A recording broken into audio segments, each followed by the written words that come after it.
Hi, everyone.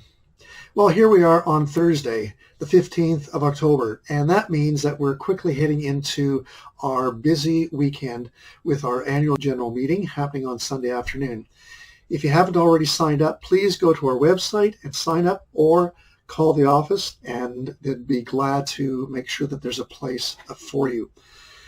Also, coming up next week on Thursday, October 22nd, is our second Seniors Food for Thought event that we'll be doing live in person at the Kitchener site, 19 Ottawa Street North in Kitchener.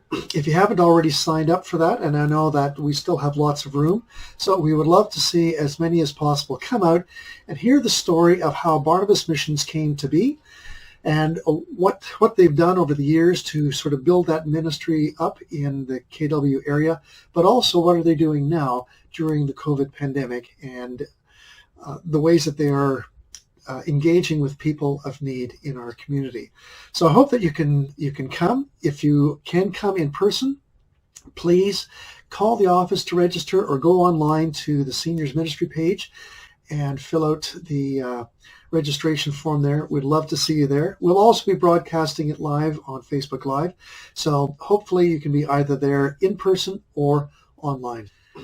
Well, yesterday we started off in Romans chapter 12 looking at some of the gifts that the Holy Spirit has given to the church. And Paul's basic item there was to say, if you have these gifts, then do it with all your might. Do it with gusto.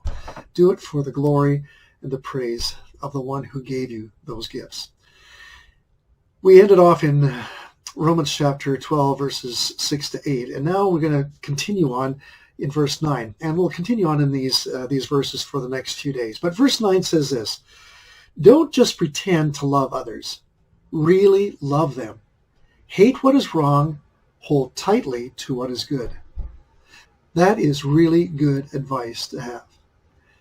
Don't just pretend to love others. Each one of us probably has one or two people that we can think of right now who tends to put on a really nice smiling face and accepting face, but as soon as they turn away from the person, they snarl and they roll their eyes, and it's anything but the act of generosity that was demonstrated when the person was face to face. Well, Paul is saying, don't be like that. If you're going to love people, then love them genuinely. Don't just pretend to love people. Actually work at loving them. And how do we do that? Because some people are just harder to love than others, right?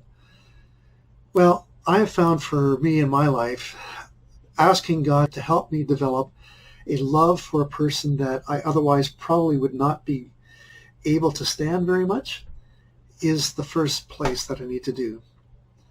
Then the second thing I do is I ask the Lord to help me to see them the same way that He sees them.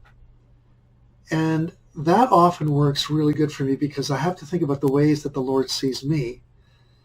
Even though I mess up, I sin, I go off the beaten track from time to time, and I fail Him. Even though I don't want to fail Him, I still do. And yet Jesus still loves me. He forgives me. He takes me back. If Jesus can do that for me, then can I not in the same way be forgiving and accepting of someone else? Because that's what Jesus did for me. Can I not do that for someone else? So remember this. Romans chapter 12, verse 9 says, don't just pretend to love others. Really love them. Hate what is wrong. Hold tightly to what is good. Take the time to really love on people today, especially those that are hard to love. God bless you, church. Praying for you.